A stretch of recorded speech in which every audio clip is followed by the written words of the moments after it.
Hello, welcome to my channel. Welcome to this video about the Aquarius new moon on February 11, 2021. And the Sabian symbol from Dane Rudier's mandala says, someone who has overcome his or her passions now shares the earned wisdom as an example for those still striving to overcome their passions. The energy of this new moon indicates the responsibility to help others in their own evolution. So welcome, this is Sad Sangat Astrology, and I'm here to talk about the Aquarius new moon. First of all, I would like to refer you to the past full moon in Leo that really triggered the axis of individuation. And I would like to talk a little bit about that process of individuation, because the signs of Leo and Aquarius are the signs of individuation, right? Leo is the sign of the self, the sign of the sun, which is the core essence of a person, the soul, the organizer of the energy that it is delegating the energy to the other planets, right? The sun is the center of the solar system. Thus, it is the organizer. And it is it shows the identity of the soul. The main creative expression of the soul. I always say that the sun, we are not inherently born with the sun energy. We learn through about 30 years or so to appropriate that energy and become the sun. So it is a learning process, and it is a process of individuation, of becoming the self, becoming you, who you really are. Now, Aquarius, on the other hand, it is the opposite, right? It is the distribution of that energy. Aquarius is the sign when the sun is farthest because it's the middle of the winter, according to the astrology that was created in the northern hemisphere, right? It was the time when the sun was farthest south, and the warmth of the sun was very minimal. So that is why Aquarius has this connotation of being, instead of being the center like the Leo sign, Aquarius is the distribution of the energy. So both ends of it's like two ends of one stick. One is the self in its maximum expression, and the other is the other end, where the energy needs to be learned and let's say acquired and distributed. So these are the signs where we learn how to be. Usually, if you are, for example, an Aquarius rising, you automatically attract your opposite, which is a Leo kind of energy, a personality that shines, that is outgoing, right? And vice versa. If you are a Leo sign, you attract the Aquarius energy. That person that is takes a back seat, that doesn't want to be very noticeable, right? And because the sun, as I said, it is very weak in Aquarius. So it doesn't mean that one is better than the other. What it means is that this is a polarity, like all the 6 polarities in the zodiac sign that are there for us to learn how to come into balance and come to a middle ground, right? So this now this new moon in Aquarius, it is also it's a 23rd degrees 16 minutes of Aquarius, and let me show you the chart for it. So this is the chart. You see the piling up of cosmic bodies in Aquarius. So wherever Aquarius falls in your chart, there is a lot of anxiety, nervousness, a lot of instability, and things are really picking up movement in that area of your life. Wherever Aquarius is, I describe in the full moon in Leo, I described the houses for each rising sign. You can refer. I'm not going to go through every sign in this video. I did it in the previous one, and that will help anyways apply. It will apply to this new moon as well. So wherever house is occupied by the sign of Aquarius, that is the sign that will be highly activated. And if you count here, we have at the beginning, the recently moved into Aquarius Chariklo asteroid. I'll talk about it. Then we have Saturn, we have Jupiter, Venus, Mercury retrograde, Pallas Athene, and the moon and the sun. So there's a lot of energy in Aquarius, and this happened last time this way with so many planets in let me share with you the other chart that I have here. In February, this is not the same, right? Let's see. This chart is the chart. It looks similar, but it was in February 4th, 1962, when we had 8 bodies, including the south node, and that was the main difference between 1962 and now present time, because the south node changes the whole game, right? South node is draining energy.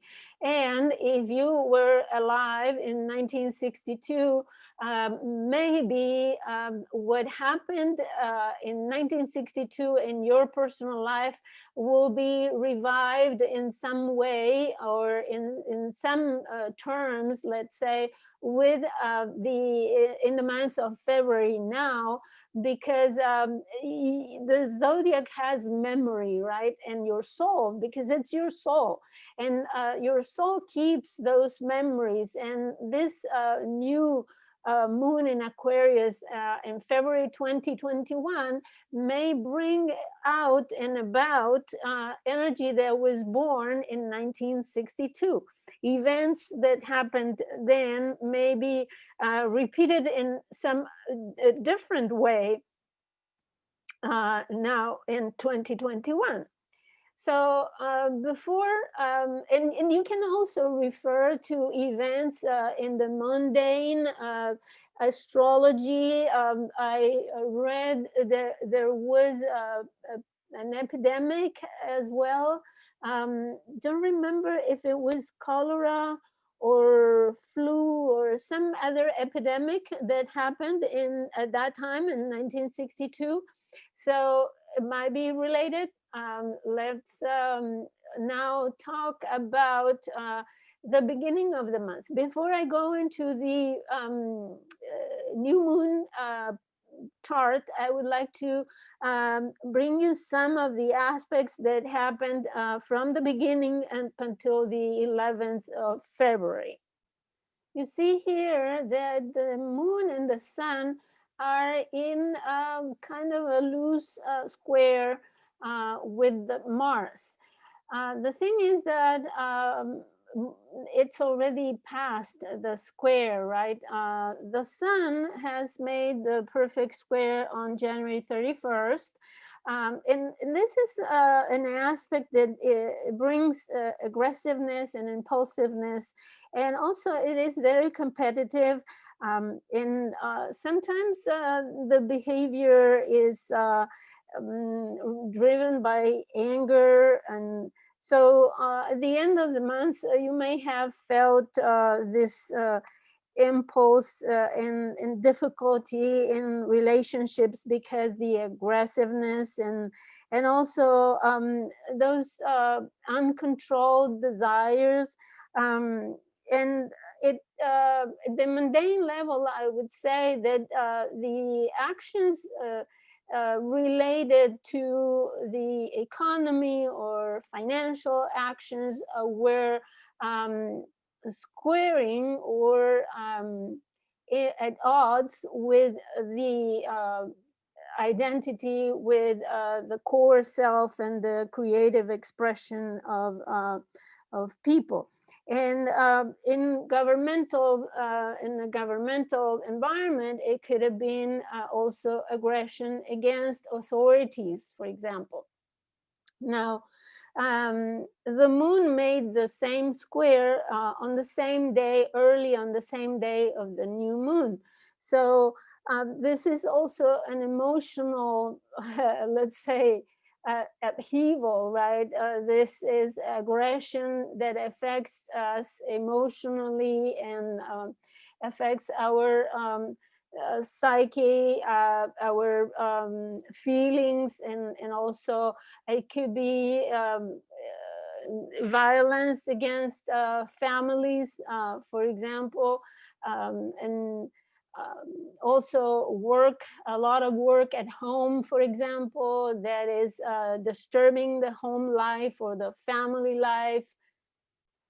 We have a Chariklo entering Aquarius, and Chariklo is an asteroid representing and indicating this magic healing power,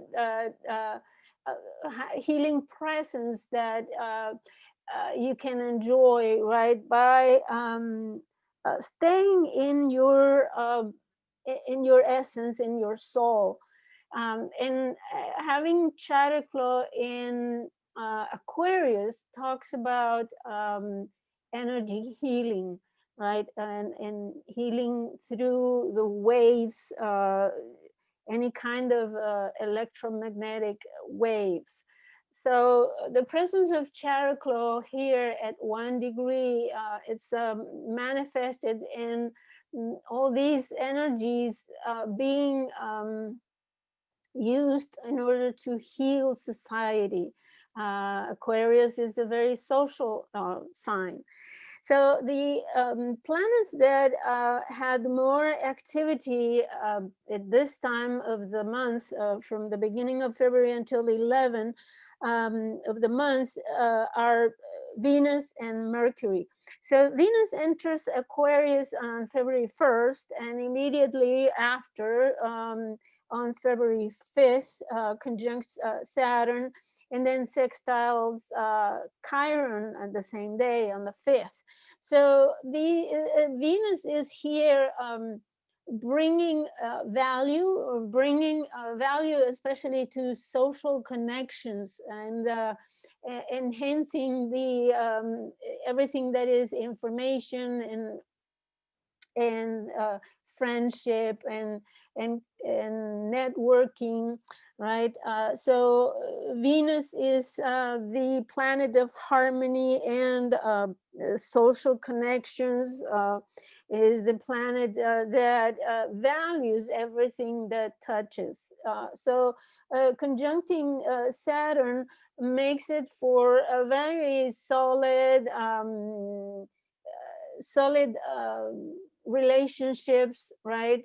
Durable relationships and values that are durable, that are enduring as well. So when Venus sextile Chiron, it gives this healing opportunity through relationships, through love, and also it gives you the value of healing.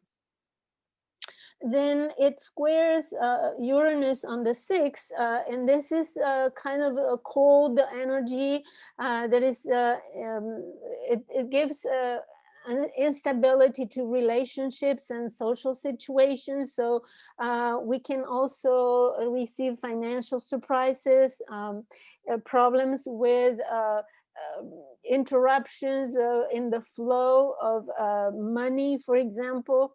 And also Venus on February 11 conjuncts the day of the new moon, conjuncts Saturn. So this gives optimism about money, earnings. Sometimes it could be overspending, right? Or a windfall of earning money out of the blue from someone who is a beneficiary.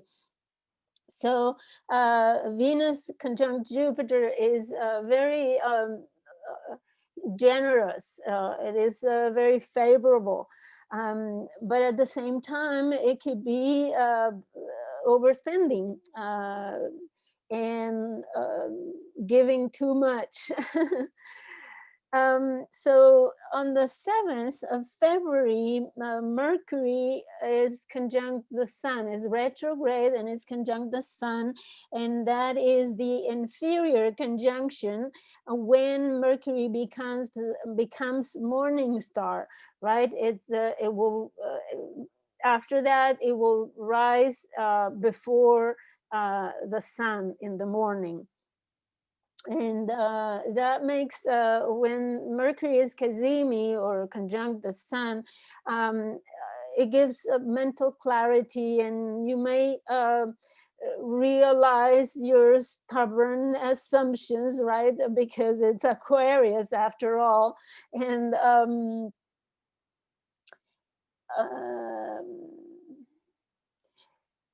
also Mercury conjunct the Sun is in the inferior conjunction. It is Mercury between the Earth and the Sun, so we can barely see Mercury at that time. But when it is exactly at the heart of the Sun, then we have those eureka moments, those clarifying ideas and insights that may help us find a solution in an instant, right? It's similar to the influence of Uranus, except that it's not disruptive. It is more benefic and more, I'd say, quieter. But from now on, for a period, Mercury will be rising before the Sun, which makes it for a very shiny Mercury, right? February 8th, Saturn will be sextiling Chiron, and that is an opportunity for taking serious responsibility regarding the wounding, and providing support for healing the wound. So remember, Chiron in Aries is the wound of existence. It is the wound of identity, and it's also the the feelings of not being independent enough, recognized enough as a life, as a being of a certain identity. And this responds to the now movements of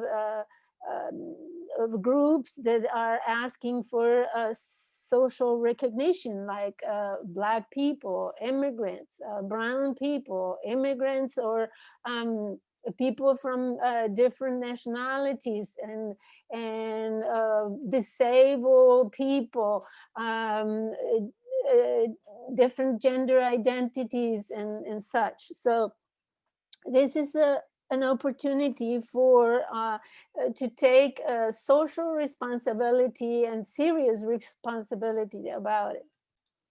Then Mercury is squaring Mars on the 9th, and this is the second square, because Mercury is retrograde at this time. The first square of Mercury Mars was January 8th, and you might remember after the insurrection and invasion of the Capitol in the United States, there were a lot of activity in communications, arguments, right?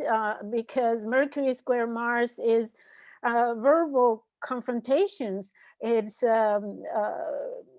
arguments and intellectual irritation, sometimes rush decisions, and jumping to conclusions, right? And there was a lot of all of them after a couple of days after that event.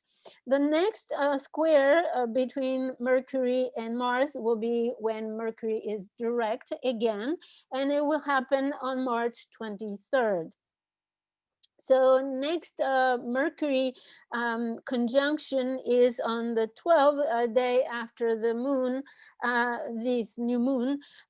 It will be conjuncting Venus. So that time after the new moon, it will be the time of reconciliation, agreements, sweet talk, you know, not very romantic, because this is Aquarius after all.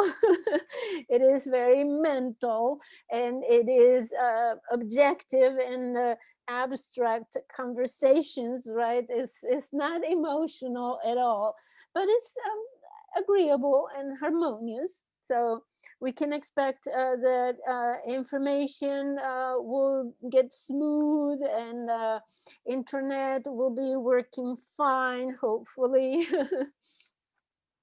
I don't have the degrees exactly of this conjunction, but it surely is not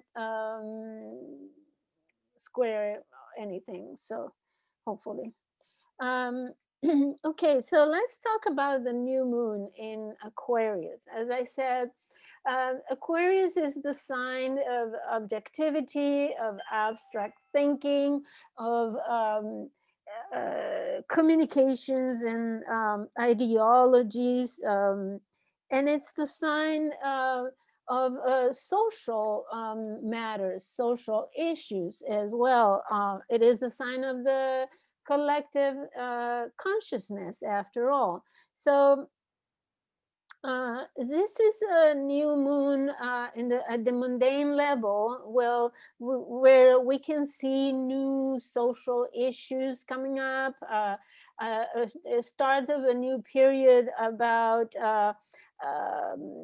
that it will be a benefit for the collective, events that may happen that will benefit everybody.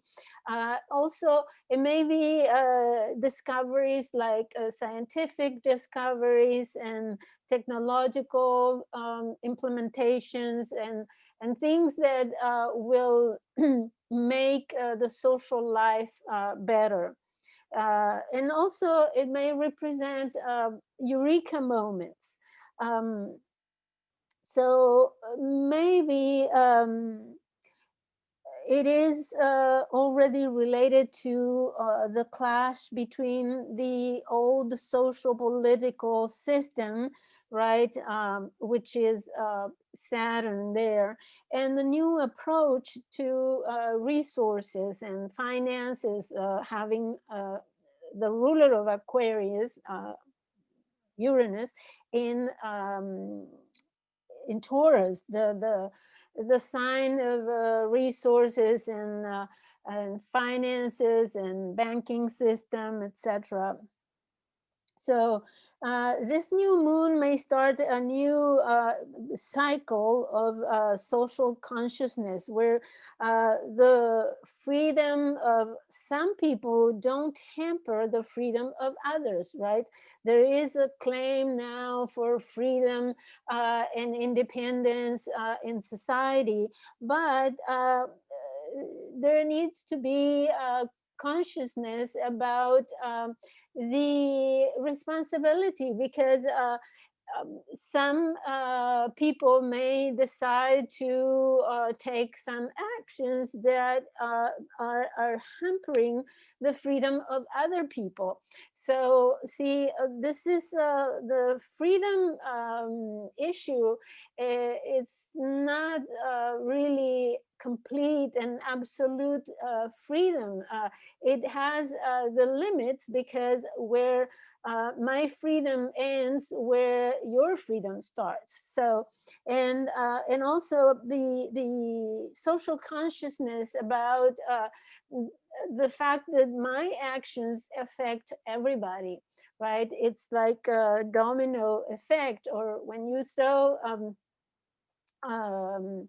a stone on the lake, right? The ripples of that movement go infinitely wherever the water continues to exist. So every action that we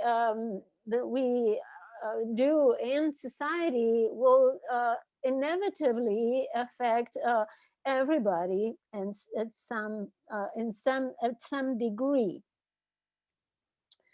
So this accumulation of energy, so many planets in Aquarius, will increase the focus of people on the mutual responsibility, on cooperation, right? Cooperation is another key word for Aquarius.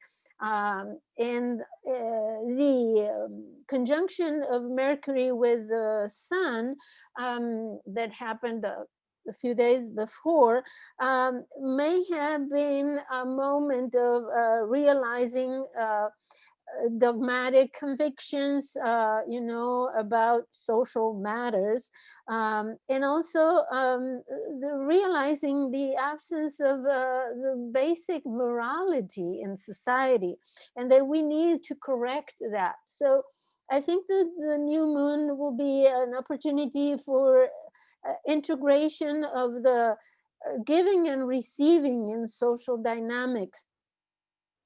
So remember, all these planets in Aquarius have some degree of interruption or discontinuity or a fracture or broken flow of their energy, because of the sign of Aquarius is an unstable.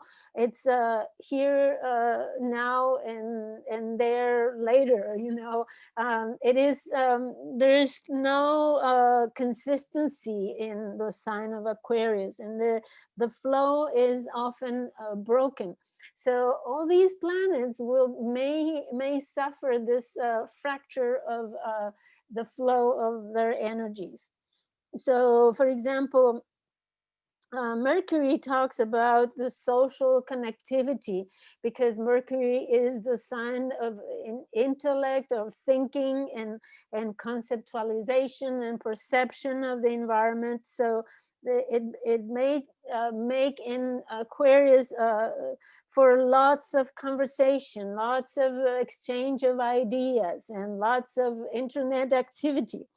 Venus there it is the value of the social life, friends, communications, information, data, and the internet, right? So nowadays, internet is the basic social platform for 90% of the people. If one doesn't have access to internet, kind of it is a way of being isolated in some way. Then Jupiter gives for increase in social optimism, generosity, positive relationships, in attitude, positive attitude in relationships and social life. And Saturn is bringing new social structures and new frames for the social activity. And pretty soon after the new moon, Saturn will square Uranus exactly on the February 17, and that will be at 7 degrees 14. If you have planets at 7 degrees 11 and 13, I think the three distinct squares between Saturn and Uranus, those will be points, very affected points in your chart. If you have those points or planets or angles or points in fixed signs. And so the February 17 will be the first Saturn square Uranus, and that is the main energy in 2021. It's like the backbone of the year, because it represents the clashes between the old and the new. The restrictions of Saturn, the old ways of doing things, the traditions, the social traditions, etc., and clashing with the innovation, and the innovation, especially in the economy, in the values, right? The things that we considered valuable before is not anymore. Now, the social values are more important than, for example, the governmental values or the hierarchical values.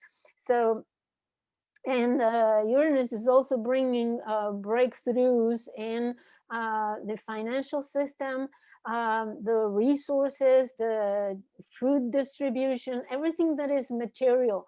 And it is expected, I think I share this idea with other astrologers as well, that Saturn square Uranus can also bring breaks in the geography, earthquakes, volcano eruptions, right?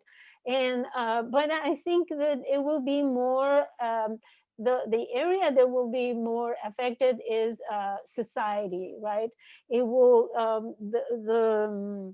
the fractures or the shakes or the figuratively earthquakes that Uranus is bringing will affect society more than anything else.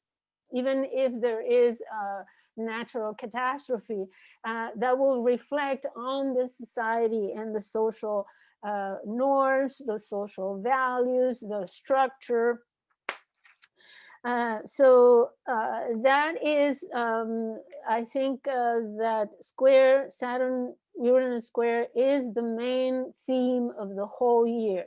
And this new moon represents then a new start in social issues. So you can see, I think you will see important changes in society in general, and in your Aquarius house in your personal horoscope. So I can go really fast, just referring to the themes for every rising sign. And let's start with Aquarius. For Aquarius, it's the first house. So this supercharged Aquarius energy will be you, your body, your health, your first impulse, your initiative. So you will be fired up and very nervous, probably because of this pile of energy in your first house. For Pisces will be the 12th house, so much of the unconscious conditioning will come through and will be brought out for you to realize. For Aries rising will be in the 11th house, and the new moon will stir up your social life, your friends, the groups you belong to, but also the earnings from your professional life. And also your hopes and wishes for the future, what you are dreaming about to realize socially. For the rising Taurus sign, this will be in the 10th house. So you can expect massive changes in your professional life, your career, and your civil status. Maybe you become married or single, or so changing status in the public eye will be for Taurus. For Gemini rising, it will be your 9th house. So your belief systems, the vision of the world, the vision of your future will be completely overhauled. For Cancer rising is the 8th house, so it will be very transformational. You can expect new start in very transformative that can affect your shared resources. It can also affect taxes, inheritances, for example, and you can expect a huge, very profound transformation there.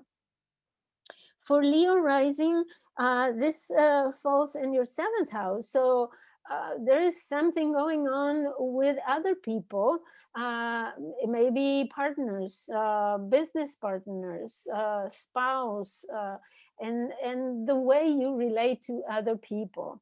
So that will be more a learning process about how to relate to other people in society. For Virgo rising, this is the 6th house, so be careful about your health. And in any case, it will be an overhaul of everything 6th house. Like it can be a new start with your pets, your routines, getting a new job, or maybe changing the place of work. For Libra rising, this will be an activity in your 5th house of children, and also your creativity. So you can count on being prolific on your creativity, and also your children, romantic life will be extra active there. For Scorpio rising, the full activity will be at home with your family members, and maybe something new starts in your home life or with some family members. Even the home style and your emotional foundation there. So for Sagittarius rising, this will be your 3rd house. Very appropriate, because Aquarius is the sign of communications, right? And 3rd house is communication. So reading, writing, publishing, communicating, phone calls, emails. I mean, you may be overwhelmed by the communications activity. It could also affect your siblings, friends, and neighborhood. For Capricorn rising, it will affect your 2nd house, and that is a lot of activity in your values, your finances, self-esteem, self-worth, all that. It will be on steroids. So that's just a hint. In order to find out how it actually affects your personal life, you would need to order a reading with me, and you're welcome to do so. I will show you my contact information here. So you see how you can contact me for a reading. I also am on Instagram, on MeWe, Tumblr, Facebook every day with daily astrology matters. You can follow me then on social media. I write a blog called satsangatastrology.blogspot.com, where you can also find a way to, for example, read reviews from my clients and my students. I am also teaching a basic astrology course where you can, in 12 months, learn all the elements for reading a chart. And I also teach you how to read a chart, your chart or other people's. So I encourage you to take advantage because it's very complete. I teach you all the elements, including the nodes of the moon, eclipses. Um, so it is very complete, and you get practice for every lesson and personal time with me, one-on-one. So if you like my free product, my free reports every week, you can also make a donation to support my free work. Thank you so much for watching, and I wish you a happy new moon in Aquarius. Bye for now.